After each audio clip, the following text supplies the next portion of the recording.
Hey guys, welcome back to my channel. If you are new or returning to my channel, this is Keepin. In this episode, this is a new addition, a new playlist to my channel where I'm giving you guys new skincare techniques, some that maybe you guys have heard, maybe you've not heard. And this one in particular is a little bit out there, and I myself was a little bit hesitant to try it. So if you want to know what microneedling is, what it does, if you should try it or not try it, you guys already know. As I always say, stay tuned.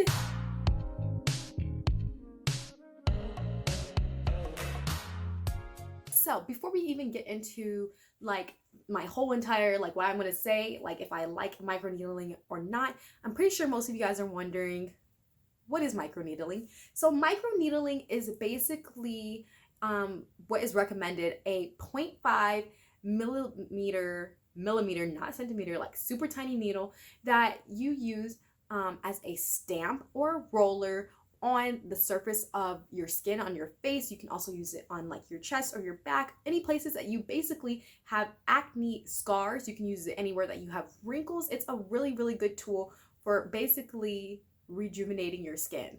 So what the needles do is they poke, create holes in your skin. I know that sounds scary. And it causes collagen and elastin to produce in your skin, and it gets your red blood cells going, and it basically, or just your skin cells going to kind of say, hey, we're experiencing some damage and we need to fix it. So once you roll over the microneedle anywhere that you have acne scars, it's gonna repair those spots of your skin that have the scarring to regenerate new healthy skin. So this was my main reason for wanting to try it. So I do my research. I tell you guys, I always research everything that I do. I go on YouTube, I Google, does microneedling help with acne scars? And the first lady that I clicked, she had a circular microneedle, and it had, what did she say? It was a 2 millimeter needle. Mind you, this is the first video that I watched to decide whether I was gonna try it or not. So I took a look at that needle and I was like, I don't think I want to stick this in my face. So I just watched the video to see if that's what you have to do to microneedle your face. So the lady presses her skin, like she stretches it back and everything, and she begins to roll her face. And then initially her face started turning super red, and I was like, okay, maybe that's just what's supposed to happen because your skin is experiencing some trauma. And then I see it start bleeding. I'm like, I don't think I want to try this. So that was my first reaction, my first initial introduction to microneedling. And when I first saw that, I was like, I don't think I'm gonna try this, because if you really think about it, anytime that you get a scratch, any type of scarring that causes bleeding, you would think that more scar tissue develops in that area because your skin is being damaged way too much. So I was like, if that's what you have to do, this is not for me. So I find a couple different videos on YouTube, and I come across one where this guy is promoting a brand called Banish, and his skin was absolutely flawless. I forgot what his name is, but here's him. I watched that video with him in it, and I was like, dang, I want my skin to be absolutely flawless like his. I ordered my Banish kit. I'm waiting for it, and as I wait for it, one day my family and we barbecued, and I had a pork steak, and I usually have a really clean diet. So that was the first time I had greasy meat. Immediately the day after, my face was broken out. I had hella acne scars on my T-zones of my cheeks, all over my forehead.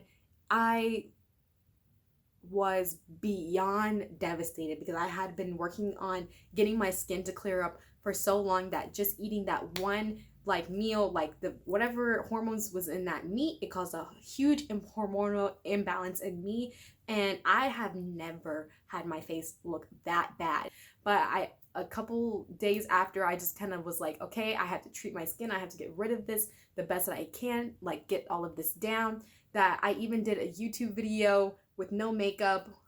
I was really cringing at it, but here's what my face looked like before I started treating my face so I could do the dermal roller. And then once I got it down and controllable, I had already used my dermal roller 2 times, and by the 3rd time is when my face really cleared up. So the guy that I told you that had the really amazing skin, he was advertising the Banish micro needle dermal roller kit. And I ordered this kit, and what you get in it is the Banish roller, which is what I ordered. I wanted the roller rather than the stamp. You can get the stamp if you have a lot of acne and you want to avoid it, and you can be more precise where you stamp your face. But I got the roller because at the time my face wasn't as broken out as it later was. And then once I got it under control, it actually isn't very hard to avoid acne with the roller. So I got this. They give you a container to clean your roller. You want to make sure that you have alcohol to clean it, or otherwise it's not going to be sterile, and you don't want to put more bacteria into your skin. Along with the Banish oil, which it's natural, it's vegan, paraben free, and all of the ingredients, you literally will know what is inside this bottle. They are all very natural oils. So in addition to that stuff that came with the kit, I also got the vitamin C beauty elixir, if I'm saying that right. And as I told you guys, I really wanted something with vitamin C because I wanted my face to be hydrated, to have more moisture and just improve like the overall look of my skin. And I've been super happy really with the vitamin C beauty elixir. Like that has really worked wonders since the last time that I rolled my skin. Now I'm just going to show you guys what you actually have to do to micro needle your face. Alright, so in the beginning of this video, I'm going to show you guys my micro needle. It's the 0.5 milliliters, and this is my face before I micro needled it. And this is after the repair, all of the things that I did to improve it. This is my micro needle by Banish. This is the roller, and when you roll, you want to do a downward and then a perpendicular roll. And I'm just going to try to focus in to show you guys the roller one more last time. There we go. Compared to the other ladies, these needles are a little bit less scary. Like they are super, super tiny, and they don't hurt when you prick your skin. I'm pretty sure hers hurt her skin when she was pricking because those boys was long. So these are my oils that come. The oil came with the kit, as I told you guys, and this is my beauty elixir, the vitamin C that I love so much. So glad I ordered it. And now I'm going to start microneedling my face. So that was the not so bad side of my face, and that's the really bad side of my face that really broke out. And as you guys can see, my forehead was really healing. Ew, I had a booger in my nose. That's gross. Sorry. All right, so I'm just going to shake it because it obviously was not dry by then. That's one thing I will say is that when you put your microneedle in the alcohol, it says it will dry in 5 minutes, and it takes a lot longer to dry than 5 minutes. Is my nose crusty, or is that a booger? Bruh. I feel like I need to blur this out. So I'm going to start with the not so bad side of my face. And you guys see that I have that little pimple like right there. So I'm going to start as close to my nose, bring it all the way down in a very slow motion, and make sure that you lift once you're done going in the motion. And I'm trying really hard to avoid that area where the pimple is. And all those dots that you guys see, the only pimple I had on that side of my face was the one up here. The ones down here, they were just acne scars. I would not have rolled over them because if you roll over a pimple, you're just going to literally get the bacteria on the needle and just spread it all over that side of your face, and that's not what you want. That is the reason that, people always say don't pick a pimple, don't pop a pimple, because you're just spreading the bacteria to create a new pimple somewhere else on your face. So now I'm just going to move on to start with my chin. And when I do my chin, I start from here, as you guys can see, and I bring it all the way underneath my chin because I always get pimples underneath my chin down here. So I'm going to roll that part too. And as I say, don't forget to lift, especially on your chin.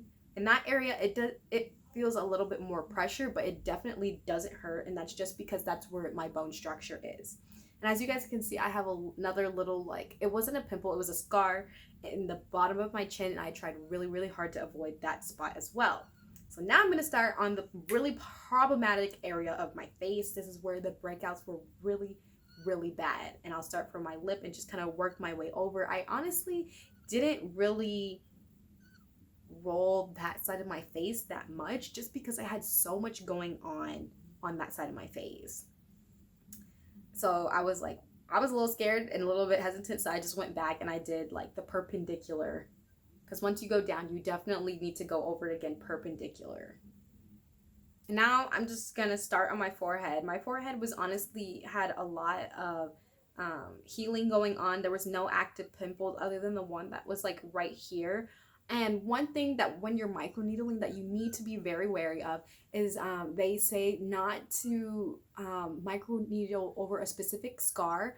And that's the one that basically, if it looks a little black from like, it's because it was like you popped it and it's still healing, you don't want to microneedle over that, because that is kind of still like an open wound like on your face.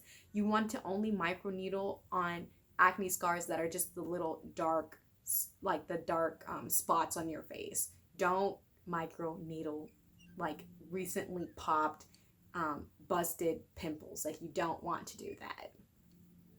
All right, so I'm done with my forehead. That was actually fairly easy. I even microneedled my nose because sometimes I get pimples on my nose too. So when I was microneedling, I was going absolutely crazy and doing my whole entire face, literally. So I'm going to finish it off. After you microneedle, you want to get your Banish oil, and it has like a little a dropper, is that what it's called? It has that in there, which I think is pretty cool because you can control how much you put on your face. I've seen people kind of like just drop a bunch on their face and it drips off their face onto the floor, but I'm not about being wasteful because, guys, I'm gonna tell you, this stuff is not cheap. So I just get a little bit, put a drop on my forehead, put a drop on my nose, put a drop on my cheek, make sure that it doesn't roll off my face onto the floor because I want it to go in my pores. And the good thing about microneedling is that most products, when you put it on your face, it's on the very first topical dermis of your skin. So it only really heals that first layer. But with microneedling, the holes that you're putting in your face, it allows it to get to the second layer of your skin and really get in there and cleanse it. So it really is doing a lot of help, whereas you normally wouldn't by just putting it on the topical layer of your skin. So I just rub it in everywhere, my oil, and I don't use it every night, even though it says that you should use the Banish oil every night, just because those oils actually got into my pillow. Like, it really like saturated it from using it every night, even if I used that little bit, and I'm pretty sure it caused more bacteria buildup. So I only use the Banish oil when I roll, and I use the vitamin C beauty elixir every single day, twice a day, because it doesn't seep into my pillows the way that the Banish oil does. All right, guys, so this was my very first vlog of showing you guys me using the microneedling technique. You can use it on your face, you can use it on anywhere on your body that you have acne scars, but for this microneedle, you want to only use it on your face. They have other microneedles that are cheaper, that are not from Banish, from at Ulta, Sephora. You can order them on Amazon. Just make sure that they are the right size and millimeter. So you don't want to get really too crazy with the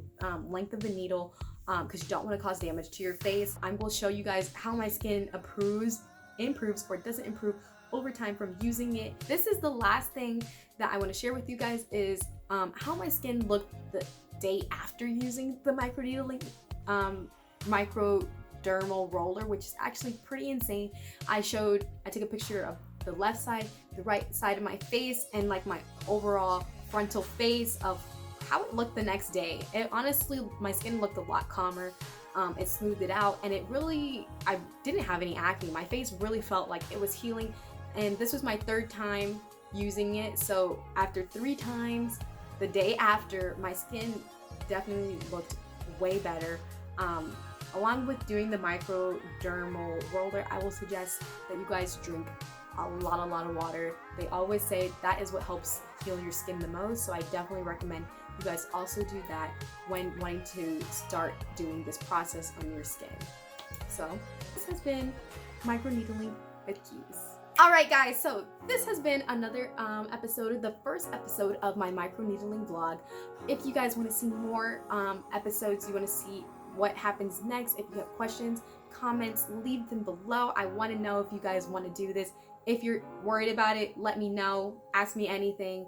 I assure you it is a painless process. It's not like what you see people doing in surgeries when they go to specialists to do it as a procedure for them.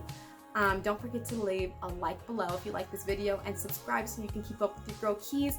And until next time, I'll see you guys later. Peace. Bye-bye.